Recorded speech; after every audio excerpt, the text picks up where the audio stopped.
Adrien Quatennens, bonjour. Bonjour Jean-Jacques Vous Bourdin. êtes député France Insoumise du nord de la France, département du Nord. Slogan, tag, pancarte antisémite, agression d'élus, insultes, menaces, violences verbales et physiques. Est-ce que la libération de la parole haineuse en France est étrangère au mouvement des Gilets jaunes? Je pense qu'il faut se garder de tout amalgame. Parce que Jean-Jacques Bourdin, si on voit bien le niveau de discorde qu'il y a dans notre pays, et à quel point la concorde républicaine est extrêmement fragile, est un combat de tous les jours. J'observe les amalgames réguliers qui sont faits sur le mouvement des Gilets jaunes. On aura à peu près tout tenté depuis le début de ce mouvement. Non, mais attendez, parce que quand même... Adrien Quatennens, on est bien d'accord, les amalgames, mais est-ce qu'il y a une responsabilité Des Gilets jaunes? Des Gilets jaunes. Non, absolument pas. Aucune. Absolument pas, parce je que vous pose la ce que question. vous citez là, les phénomènes que vous citez là, précédaient largement ce mouvement. Oui. Mais j'alerte quand même, Jacques Bourdin, parce que sur ce mouvement des Gilets jaunes, on aura à peu près tout fait. Souvenez-vous qu'au début, parce que les gens se battaient en disant on ne pourra pas payer une taxe supplémentaire sur les carburants, ils étaient anti-écolos. Après, on leur a dit qu'ils étaient d'extrême droite. Ensuite, on leur a dit qu'ils étaient violents parce qu'il y a des violences dans les manifestations. Certains sont d'extrême gauche, mais... Non mais attendez, ensuite on leur a dit que maintenant qu'ils sont complotistes. Ah, attendez, qu'est-ce qu'on va faire maintenant? Antisémites? Non mais attendez. Certains sont complotistes. Donc faut dire une chose, Jacques Bourdin, c'est que les Gilets jaunes, dans leur grande masse, ce sont des Français qui n'en peuvent plus, vous les voyez, comme moi, et qui expriment des exigences qui dépassent d'ailleurs le cadre des gens qui sont mobilisés, puisqu'elles sont suivies et majoritairement soutenues dans le pays. Donc je veux qu'on arrête les amalgames. Maintenant, je veux vous le dire, Jean-Jacques Bourdin, moi je viens ce matin aussi vous dire mon inquiétude pour notre pays. Parce que depuis 3 mois maintenant, il y a un mouvement de contestation populaire dans ce pays qui porte une exigence très forte en matière sociale, en matière fiscale. Voilà. Et on a un gouvernement qui, face à ça, n'entend absolument pas donner suite aux revendications. Pire, je veux vous le dire, on observe sa dérive autoritaire. Et j'y vois plusieurs ingrédients. D'abord, une propagande d'État absolument envahissante, qui fait qu'on voit une campagne électorale déguisée en grand débat national, parce qu'on sait que ce grand débat sera inconséquent de l'aveu même du président de la République, qui a dit « ça ne changera pas le cap ». Se pose la question d'ailleurs de savoir ce qu'on fait de ces 6 heures sur toutes les chaînes d'Emmanuel Macron, dans une période qui est par ailleurs une période électorale. Retirez-moi les chaînes d'Emmanuel Macron. Je ne veux pas entendre ça. Pourquoi? Parce que... Ici, vous êtes invité, bien évidemment, non pas sur une chaîne d'Emmanuel Macron, mais sur une chaîne indépendante. Non, j'ai pas dit les chaînes d'Emmanuel Macron. J'ai dit quand vous voyez que sur non, j'ai pas dit ça. J'ai dit quand sur toutes les chaînes, quand sur toutes les chaînes pendant 6 heures, on voit Emmanuel Macron en bras de chemise qui fait du bruit avec sa bouche et en réalité il en reste à peu près rien parce qu'il n'y a pas de proposition concrète, ça ne passera pas. Ensuite, on voit une répression sans précédent du mouvement. Jean-Jacques Bourdin, quand on a en dictature. Jean-Jacques Bourdin, je vous pose la question. J'ai été précis dans ce que j'ai dit. Je vous dis qu'il y a une dérive autoritaire. Une propagande d'État envahissante, une répression importante. Quand vous voyez le nombre d'interpellations qu'il y a eu, plus de 9000, souvent sans suite judiciaire, et des jugements où vous avez des gens du commun, Jean-Jacques Bourdin, vous le savez, qui n'ont jamais eu affaire à la justice, qui sont lourdement réprimés. Des blessés par centaines. Quand M. Castaner, ici, vient dire sur votre plateau, je crois, qu'il y a à peu près 250 à 300 casseurs en France. Comment explique-t-il qu'il y ait des milliers de blessés? Des gens qui participent à des manifestations et qui en ressortent éborgnés, des mains arrachées, comme ce fut encore le cas samedi. Si la loi anti-casseurs était passée, peut-être qu'il ne serait J'ai pas pas terminé parce que justement, des lois liberticides, Jean-Jacques Bourdin, contre lesquelles même les défenseurs des droits s'alarment, qui restreignent le droit de manifester. Alors je vais vous dire une chose. Où est-ce qu'on en est? Moi, alors, très bien, vous je vais vous faire une annonce, proposition de loi. Allez-y. Au-delà de ça, je vais vous dire une chose. Dans ce contexte-là, face à un libéralisme qui est en train de se transformer en dérive autoritaire. Et d'ailleurs, on peut se poser la question de savoir. C'est ce que je viens de vous dire, Jacques Bourdin. Ces différents ingrédients, la propagande d'État, la répression, des lois liberticides. Une dérive autoritaire, c'est une dérive autoritaire. Mais Jean-Jacques Bourdin, souvenez-vous par exemple que M. Viktor Orban, à l'origine, était dans un gouvernement libéral. Et quand il s'est retrouvé face à quelques difficultés électorales, eh bien, il s'est mu en un gouvernement autoritaire. Donc la France insoumise, eh ben moi je veux bien assumer la comparaison au point où nous en sommes.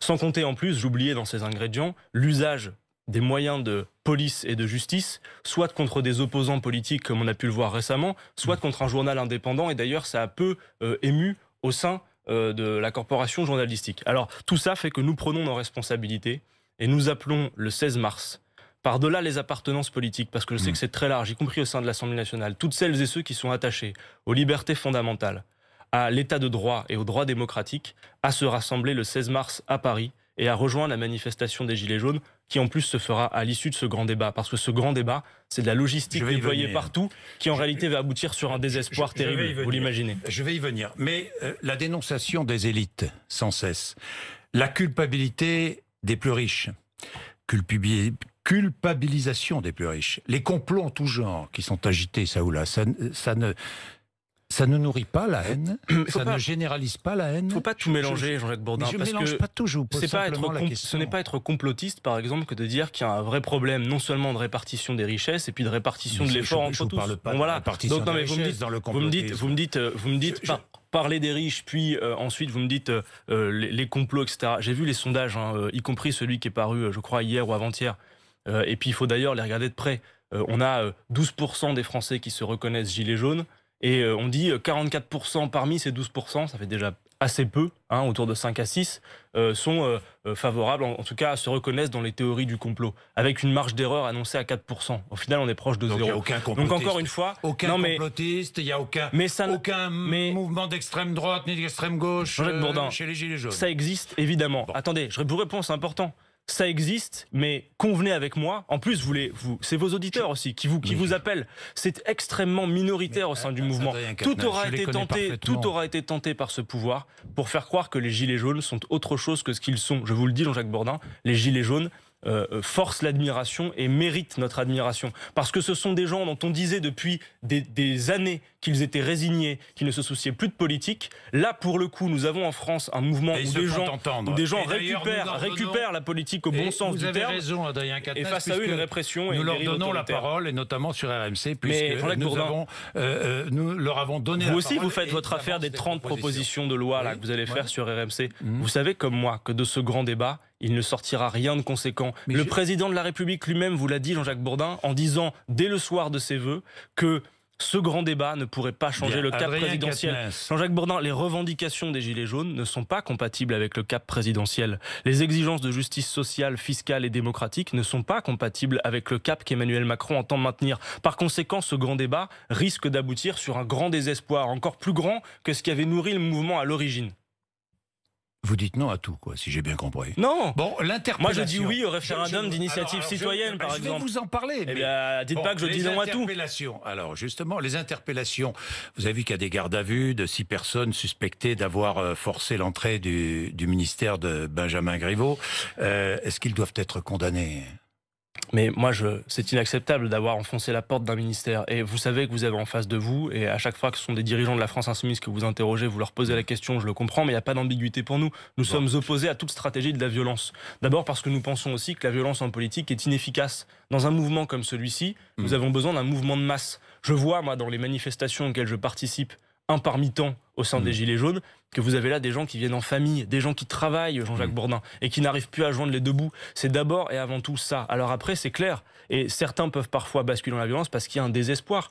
Moi, encore ce samedi, est injustifiable. Mais la violence n'est pas souhaitable, elle est condamnable. D'ailleurs, vous remarquerez que contrairement à la majorité et à toute la Macronie, nous ne condamnons pas la violence à géométrie variable, parce que moi, je suis présent quand il s'agit de condamner la tentative d'incendie chez le président de l'Assemblée nationale. Mais je m'étonne qu'au sein de la majorité, on relativise le fait que devant la maison du peuple qu'est l'Assemblée nationale, un manifestant ressorte mutilé à vie. Voilà. Pour moi, la violence, c'est pas de géométrie variable. Je voudrais vous poser plusieurs questions. Tiens, sur les réseaux sociaux. Est-ce que vous avez vu que le gouvernement voudrait réguler les réseaux sociaux? Qu'en pensez-vous? C'est bien ou pas? Moi, je pense qu'effectivement, il faut pouvoir réguler. Par contre, je mets en garde sur la tentation un peu facile qu'il y aurait de mettre à bas l'anonymat sur les réseaux sociaux. Parce que, bien évidemment, cet anonymat fait que toutes sortes de personnes en profitent pour se laisser aller dans des commentaires, et on en subit tous les frais. Mais les insultes et menaces, c'est un droit absolu protégé par l'anonymat. Non, d'ailleurs, pour moi, les insultes et menaces qui sont des faits doivent faire l'objet de condamnation, et je pense que même derrière l'anonymat prétendu d'un pseudo, vous savez, Jean-Jacques Bourdin, on a les moyens de remonter jusqu'aux personnes derrière qui se laissent aller et s'abandonnent à ce genre de commentaires sur les réseaux sociaux. Par contre, je mets en garde parce que la levée de l'anonymat, ça veut aussi dire qu'il y a des gens qui devraient peut-être se retenir de participer à des débats sur Internet, de peur, par exemple, que leur employeur ne voit leurs opinions, vous voyez. Donc je suis pour qu'on régule effectivement et qu'on condamne fermement lorsqu'il y a des actes délictueux qui sont posés sur Internet, comme on a pu le voir encore récemment, mais je ne suis pas favorable au fait que l'on abolisse l'anonymat sur Internet. Bien, regardons maintenant le référendum. Vous allez me parler du référendum d'initiative citoyenne, mais un référendum à questions multiples. Ça a été envisagé pour l'instant. Je ne sais pas si ça sera en place ou pas. Si Emmanuel Macron décide de l'organiser, vous vous réjouissez ou pas? Non, d'abord, je pense que, bon, si ça s'organise, de toute façon, ce sera un moment de consultation et puis nous irons bien, et nous appellerons. Ça peut être positif, mais entendez une chose, les Gilets jaunes sont d'ailleurs soutenus dans cette revendication par près de 80% de la population française, si on en croit les enquêtes d'opinion, sur un référendum d'initiative citoyenne, pas un référendum d'initiative présidentielle, Jean-Jacques Bourdin. Donc Emmanuel Macron, il essaye de tirer profit de la situation en toute hypothèse. Vous voyez, je vous dis, il fait sa campagne électorale des européennes aux frais de l'État. D'ailleurs, ça pose la question, et nous avons écrit au CSA... Il n'a pas le droit de rencontrer les Français? De rencontrer les Français, si. Mais quand vous avez 6 heures d'Emmanuel Macron en bras de chemise, ça ne vous rappelle pas des meetings, Jean-Jacques Bourdin? Moi, si. Quand vous avez des membres du gouvernement, par exemple Madame Buzyn, qui est prise la main dans le sac au moment d'un grand débat auquel elle participe, à dire il faut qu'on gagne les élections européennes, il faut voter pour la République en marche, à demi-mot, c'est ce qu'elle a dit, et à parler d'Europe sur toutes les sauces. Elle a dit. Vous dites à demi-mot. Elle a dit, je crois qu'exactement, c'est il faut qu'on gagne ces élections européennes. Je crois qu'elle dit ça, d'ailleurs on a fait circuler la vidéo. Donc on voit bien en fait qu'Emmanuel Macron se dit tout est bon pour tenter de maintenir son cap à tout prix. Ce n'est pas une bonne solution. Je voudrais qu'on aille dans le concret. Donc, pas de référendum à questions multiples, ça vous trouvez que mais s'il se fait, c'est de la propagande. Pour l'instant, attendez, Jacques Bourdin, sur ce point, c'est très hypothétique d'abord. Je crois qu'Emmanuel Macron lui-même n'est pas sûr, a priori, nous verrons. De ce qu'il veut faire. Et puis surtout, pas de procès d'intention. Et puis surtout, si ce référendum présidentiel a pour objectif de ressortir du congélateur la réforme constitutionnelle que M. Macron a dû mettre au placard suite à l'affaire Benalla, au multiple rebondissement, je mets en garde. Réforme constitutionnelle? Non. Proportionnelle à l'Assemblée, non, réduction parce que du nombre de Jean-Jacques Bourdin, je ne suis instauration, non, reconnaissance du vote blanc. Je vais vous dire, moi, pour. La reconnaissance du vote blanc, par exemple, je suis pour. Je vais dire une chose. Moi, je ne suis pas pour que les élus décident entre eux d'une nouvelle modification de la Constitution. Je crois que le moment est venu, Jean-Jacques Bourdin, et je crois que ça nous permettrait. Les propositions de loi citoyenne que nous ont envoyées nos auditeurs, il y a ces demandes-là. Je sais, mais par exemple, je vous ai dit que... Si on répond à leurs demandes... Sur certains points, je suis d'accord, mais je pense qu'en matière de refonte de la Constitution, ça fait plus de 20 fois que cette Constitution, depuis qu'elle existe, a été modifiée sans qu'on demande son avis au peuple français. Pour revenir à l'introduction... au peuple son avis. Eh bien, je pense qu'il faut faire plus que lui demander son avis, Jean-Jacques Bourdin. Je pense qu'il faut lui permettre de faire lui-même. Oui, je vais vous dire. Eh bien, je vous le précise. Et lui imposer vos idées. Un grand débat qui serait conséquent, Jean-Jacques Bourdin, et qui permettrait de renouer avec la concorde républicaine, c'est un débat qui serait constituant. Je m'explique. Je pense qu'il est plus que temps, Jean-Jacques Bourdin, dans ce pays, de convoquer une assemblée constituante qui serait composée de gens qui n'auraient pas été élus dans le cadre des actuelles institutions. De gens qui n'ont pas été élus. Qui ne seraient ensuite pas élus non plus dans le cadre de la nouvelle République, de manière à éviter tout conflit d'intérêts, et qui, pendant une durée donnée, ça peut être parfois 1 an, 2 ans, auraient à discuter collectivement des droits que nous nous reconnaissons et des règles démocratiques. Et je crois que, Jean-Jacques Bourdin, c'est important. Donc plus de représentants. Non, j'ai pas dit ça. C'est une assemblée qui... C'est très compliqué. Non, c'est très simple. Je comprends pas. Alors, Non, je vais y revenir. Non, vous n'allez pas y revenir. Si. Je vous explique rapidement. Après, le temps défile. C'est une assemblée qui permet de refonder nos institutions. C'est quand même simple, de passer à la 6e République, d'avoir de nouvelles règles démocratiques. Adrien Quatennens, vous boycottez le grand débat. Vous boycotterez un référendum. Vous boycotterez une grande conférence sociale. Hein. C'est la CFDT qui propose. Ça vous intéresse pas, ça? Et c'est inconséquent, Jean-Jacques Bourdin. Moi, je vous dis, plutôt que de dire que je boycotte tout, je dis non à tout, Jacques Bourdin. Je suis pour une assemblée constituante qui refonde les règles démocratiques. Je suis pour un référendum citoyen. Proposition de loi. Nous sommes pour. Alors, proposition de loi. Justement, j'y viens. Vous voyez bien que j'y viens. Proposition de loi constitutionnelle visant à instaurer la possibilité de référendum d'initiative citoyenne. On est bien d'accord. Oui. Hein? Alors, plusieurs sortes de référendums. Il y aurait beaucoup de référendums. Il y aurait un référendum abrogatoire. C'est-à-dire, on abrogerait des lois votées par le Parlement, c'est ça, hein? Oui. Bon. Une loi ne plaît pas à une partie de la population.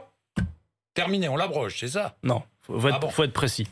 D'abord, l'idée est la suivante. C'est de dire qu'il faut absolument aujourd'hui qu'on puisse conjuguer la stabilité des institutions. Il ne s'agit pas que ce soit l'Assemblée générale permanente et dans le même temps, il faut assurer l'intervention populaire dans le débat démocratique. Je vous le dis, Jean-Jacques Bourdin, le peuple ne demande pas à être simplement écouté. Il demande à pouvoir décider.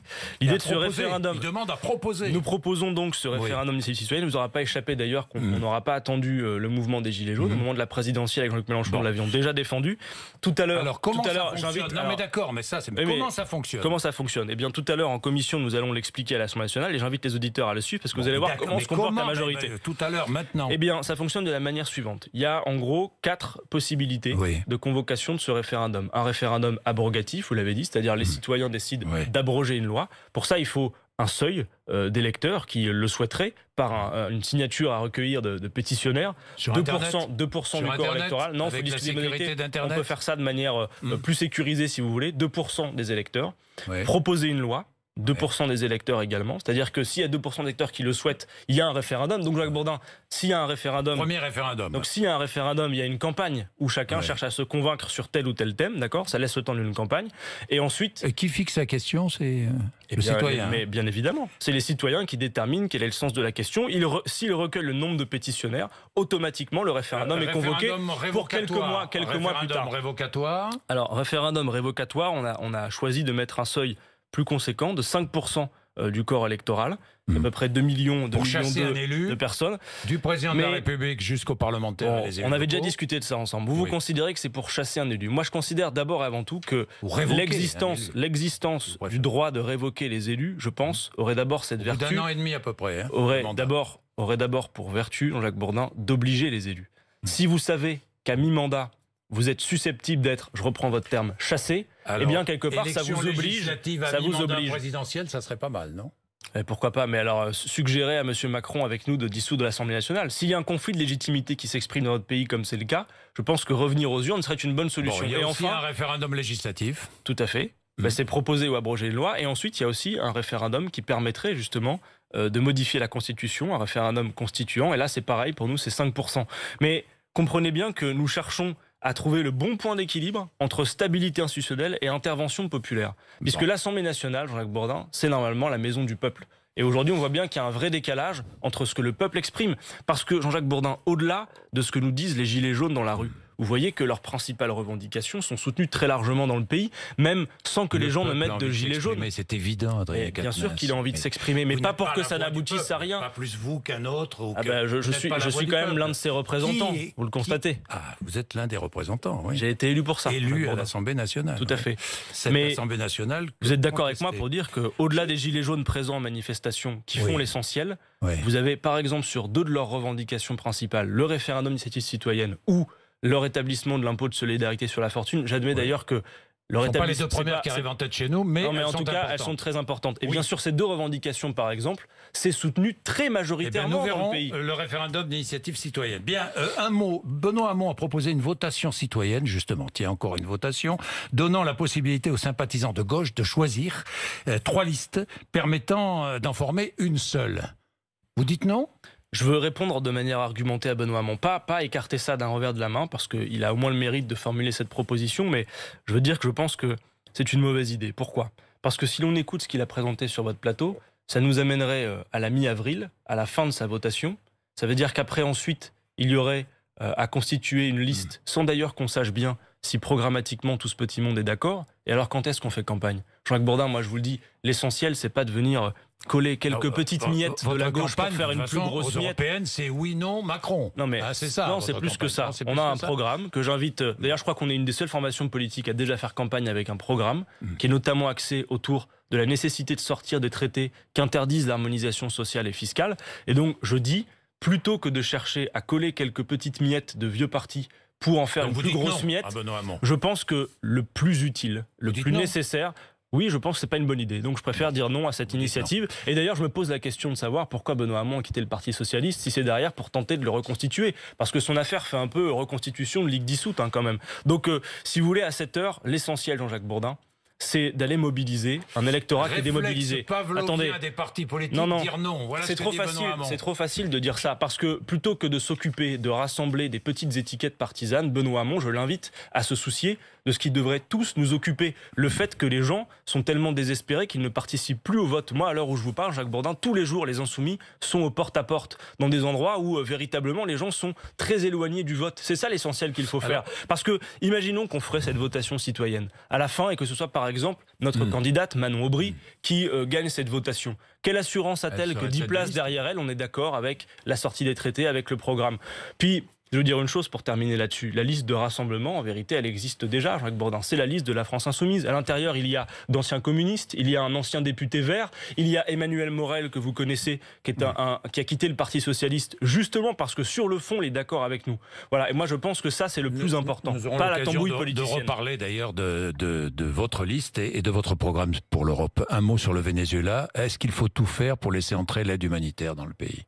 Il faut qu'il y ait de l'aide humanitaire dans le pays, évidemment. Mais est-ce qu'il faut la laisser entrer le 23 février? Oui, il faut laisser entrer l'aide humanitaire. Mais au-delà de ça, je veux dire une chose qui est très importante et qui, moi, m'inquiète. Par-delà même, d'ailleurs, nos désaccords sur la politique que mène Nicolas Maduro. Moi, je suis inquiet de voir que la première réaction d'Emmanuel Macron, alors que la France a plutôt à tenir une position médiatrice, a été de s'aligner. Est-ce que vous pouvez, 2 secondes, oublier Emmanuel Macron? Là, je vous parle de la situation au Venezuela. Oui, et moi je vous parle de géopolitique, Jean-Jacques Bourdin, et du fait que je ne suis pas d'accord pour que mon pays, si vous préférez Emmanuel Macron, parce que lui en autre, je vous aurais dit la même chose, mais en l'occurrence c'est lui qui est au pouvoir, que mon pays s'aligne de manière atlantiste, par tweet compulsif, sur la position de Donald Trump. Je préfère en matière géopolitique, Jean-Jacques Bourdin, m'aligner moi sur l'ONU. Et à cette heure, il vous aura pas échappé que l'ONU reconnaît toujours Nicolas Maduro. Le Venezuela, vous savez, on pourra en parler longtemps et pas en 30 secondes à la fin d'une émission, mais c'est un pays qui est extrêmement, vous le savez, divisé. Et on a un risque sur place de guerre civile. Je ne souhaite pas la guerre. Je souhaite la paix à tout prix. C'est un pays qui crève de faim aussi. C'est un pays où il y a effectivement de grandes difficultés économiques. Il y a de grandes difficultés économiques, une crise sans précédent, des difficultés de forte division politique et le risque qui pointe d'une guerre civile. Plutôt que d'exploiter ces risques, comme le font les États-Unis d'Amérique, parce que le Venezuela est une des principales ressources. Vous voyez bien qu'à l'instant où il s'autoproclame, en fait, l'alternative c'est quoi? Soit de soutenir un président élu qui est légitimement reconnu mais qui est contesté dans son pays, ou alors un président qui s'autoproclame à l'issue d'une manifestation avec le soutien des États-Unis d'Amérique. On n'imagine pas Jean-Luc Mélenchon s'autoproclamer, non? Mais pourquoi pas? Ou Éric Drouet, vous imaginez? Attendez, si Emmanuel Macron est prêt à reconnaître un président autoproclamé au Venezuela, que ferait-il si ici, alors qu'il y a 3 mois de contestation populaire, quelqu'un était tenté de s'autoproclamer président? Non, Jean-Luc Mélenchon y pense ou pas? Un vrai sérieux. À s'autoproclamer président, non, honnêtement, non. Nous, on passe par les urnes. Dernière chose là-dessus, vraiment, c'est important. En matière de géopolitique, la tradition française, Jacques Bourdin, c'est d'être une puissance médiatrice, pas de s'aligner bêtement sur la compulsion des États-Unis d'Amérique. Bien, merci Adrien Quatennens d'être venu nous voir, il est 8h56.